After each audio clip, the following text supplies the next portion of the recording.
నమస్తే, KVC news స్వాగతం. ప్రతిక్షణం సామాన్యుడి పక్షం. నేను మీ చలపతి. నేటి వార్త. సార్, నాకు ఒక అబ్జెక్షన్ ఉంది సార్ ప్రస్తుత రాజకీయాల మీద. ఒక 2 దశాబ్దాలుగా రాజకీయాలు క్షీణిస్తూ వస్తున్నాయి. ఒక దశాబ్ద కాలంగా మరీ దారుణంగా తయారయ్యాయి. వ్యక్తిగత దూషణలు, అనవసరమైన పదజాలంతో ఏది పడితే అది మాట్లాడటం. స్టేజ్ ఎక్కారంటే అసలు ఇంకా బూతులే సార్. నోటికి ఏదొస్తే అది మాట్లాడుతున్నారు. అన్ని రాజకీయ పార్టీలు అలాగే ఉన్నాయి. సో దీని గురించి మీరు ఏమంటారు సార్? రాజకీయాలు అంటేనే భయం వేసి, రాజకీయాలకు ఎంత దూరంగా ఉంటే అంత మంచిది అని అనుకునే యంగ్స్టర్స్కి మీరు ఏం చెప్తారు? బికాస్ చాలా మంది they want to come into politics but they are scared because of this. మాది రాజకీయ నేపథ్యం ఉన్నటువంటి కుటుంబం. మా తండ్రి 18 సంవత్సరాలు పంచాయతీ సమితి అధ్యక్షుడిగా పనిచేశాడు. ఆ రోజుల్లో సమితి అంటే అత్యంత పవర్ఫుల్గా ఉండే, తర్వాత మండలాలు అయ్యాయి. మా అమ్మగారు 25 సంవత్సరాలు గ్రామ సర్పంచ్గా పనిచేశారు. నేను 5 సంవత్సరాలు జిల్లా పరిషత్ చైర్మన్గా పనిచేశాను. బహుశా ఈ రాష్ట్రంలోనే ఒకే కుటుంబంలో తండ్రి, తల్లి, కొడుకు 3 అంచెల వ్యవస్థలో పనిచేశాం. గ్రామ స్థాయి, బ్లాక్ స్థాయి, జిల్లా స్థాయి అరుదైనటువంటిది. తర్వాత 2 సార్లు నేను ఎమ్మెల్యే అయ్యాను. ఈరోజు ఉన్నటువంటి రాజకీయాల్లో మీకున్నటువంటి మార్గం ఒకటే. ఎదుటివాడు బురదలో పొల్లాడేటప్పుడు మనం ఆ బురదలో పొర్లాడడానికో లేకపోతే వాడితో సిద్ధపడడానికో సిద్ధమైతేనే రాజకీయాల్లో ఉండాలి. లేదు అనుకుంటూ నువ్వు ఎంత దూరం వెళ్ళినా వాడు ఆ బురద నీ మీద విసురుతానే ఉంటాడు. కాబట్టి రాజకీయాల్లో ఉండాల్సినప్పుడు మనకు ఉండేటువంటి ప్రత్యర్థి, నేను అనేక సందర్భాల్లో చెప్తాను, నా దౌర్భాగ్యం నాకున్నటువంటి ప్రత్యర్థి అనేది. కాబట్టి హుందాగా రాజకీయాలు చేయాలన్నా చేయించడానికి కూడా అవకాశం లేదు. ఆ సంస్కృతి, అటువంటి సంస్కృతి ఈ రాష్ట్రంలో తీసుకొచ్చినటువంటి వాడు చంద్రబాబు నాయుడు అనేటువంటిది ఈ వేదిక ద్వారా స్పష్టంగా ధైర్యంగా చెప్పగలను నేను. అంతకుముందు ఎన్నడూ లేనటువంటిది.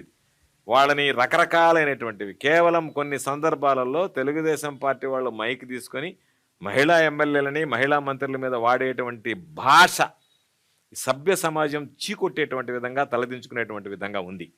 కాబట్టి ఈ వ్యవస్థలో పనిచేస్తున్నప్పుడు, ఈ వ్యవస్థలో అటువంటి ప్రత్యర్థులు, అటువంటి పార్టీలు ఉన్నప్పుడు తప్పనిసరి పరిస్థితుల్లో కామెంట్స్ చేస్తున్నారేమో తప్ప వైఎస్ఆర్ కాంగ్రెస్ పార్టీ సంస్కృతి కానీ, జగన్మోహన్ రెడ్డి గారి నాయకత్వం కానీ చాలామంది అనుకుంటారు అటువంటి వైఖరిని అవలంబించాలనేటువంటి ఆలోచన కాదు.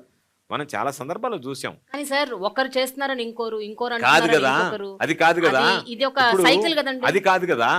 ఇప్పుడు మీరు నాతో మాట్లాడుతున్నారు. మీరు నాతో మాట్లాడేటప్పుడు మీరు నన్ను మాట్లాడకూడనటువంటి మాట మాట్లాడితే నేను మీకు సమాధానమైనా చెప్పాలి, లేదా ఇక్కడి నుంచి లేచి వెళ్ళిపోవాలి. ఉండేటువంటి 2 మార్గాలు. రాజకీయాల్లో కొనసాగాలనుకునేటువంటి వాడు ధీటుగా సమాధానం చెప్పాలి. ఇప్పుడు మీరే అన్నారు, ఏమని? సోమిరెడ్డి అనేటువంటి వాడు భూ కబ్జాలని అన్నాడు. దానికి ధీటుగా నేను సమాధానం చెప్పకపోతే జనాలు ఏమంటారు? అయ్యో నిజమే కాబోలు, కాబట్టి నేను మాట్లాడటం లేదు. ఆ మాట మాట్లాడితే తెరలవాలి మళ్ళీ సోమిరెడ్డి ఇంకొక సబ్జెక్ట్ ఎత్తుకొని వస్తాడు. కాబట్టి రాజకీయాల్లో కొనసాగాలి అంటే ఖచ్చితంగా సమాధానం చెప్పాల్సిందే. సమాధానం చెప్పడం డిబేట్స్ ఓకే సార్, బట్ భాష దగ్గర లేదు కదా, ఆ వాతావరణం లేదు కదా, ఆ పరిస్థితి లేదు కదా. ఇప్పుడు దానికి సంబంధించి వాడేటువంటి భాష మీ అమ్మా నాన్న ఎప్పుడు బాధగా ఫీల్ అవ్వరా సార్? ఎందుకంటే వాళ్ళ టైంలో ఈ రాజకీయాల గురించే, ఇప్పుడు ఉండేటువంటి రాజకీయ పరిస్థితుల గురించే ఒక్కొక్కడు ఏ స్థాయి అధికారిని ఏ విధంగా మాట్లాడుతున్నాడు అనేటువంటిది మనం చూసాం. ఒక ముఖ్యమంత్రి స్థాయిలో ఉండేటువంటి గౌరవించాల్సినటువంటి వ్యక్తి చివరికి ప్రధానమంత్రి గారి మీద దారిన పోయేవాడు తీసుకొచ్చి సోషల్ మీడియాలో పోస్టులు పెడితే ఏమి చేయలేనటువంటి పరిస్థితిలో ఉన్నాం. ఎందుకంటే భావస్వేచ్ఛ, భావ ప్రకటన, రకరకాలైనటువంటి మాటలు చెప్పి ఆ మాట్లాడేటువంటి మాటలు, వాడేటువంటి పదజాలం ఇవన్నీ. కాకపోతే ఒక్కొక్కసారి అనిపిస్తుంటుంది రాజకీయాల్లో మనం ఉండడం అవసరం అనిపిస్తుంది. కానీ మనల్ని నమ్ముకున్నటువంటి ప్రజల కోసం మనం ఆ వ్యవస్థ, దానికి సంబంధించినటువంటి దాంట్లో ఉండేటటువంటి పరిస్థితుల్లో మనం కొన్ని సర్దుకుపోవాలి, కొన్ని ధీటుగా ఎదుర్కోవాలి. కాబట్టి దాని పరంగా మాట్లాడడం తప్ప పరిధి దాటి మాట్లాడాలి, హుందాగా రాజకీయాలు చేయాలి అనేటువంటిది తప్ప పరిధి దాటి మాట్లాడాలి, ప్రవర్తించాలి, అనుచితంగా ఉండాలి అనేటువంటిది ఎప్పుడు ఆలోచన చేయం. కాకపోతే మానవ మాత్రలం కాబట్టి రాగద్వేషాలు, భావోద్వేగాలు ఉంటాయి. కాబట్టి అలాంటప్పుడు ఏదన్నా కాస్త పరుషంగా మాట్లాడినటువంటి సందర్భాలు ఉంటాయేమో తప్ప కొని తెచ్చుకొని మాట్లాడాల్సినటువంటి పరిస్థితి ఎన్నడూ ఉండదు. వీలైనంత వరకు నియంత్రించుకోవడానికే ప్రయత్నం. ఇంతటితో నేటి వార్త సమాప్తం. మరిన్ని వార్తా విశేషాలతో మీ ముందుకు వస్తుంది KVC news. Until then, signing off, మీ కేవీ చలపతి.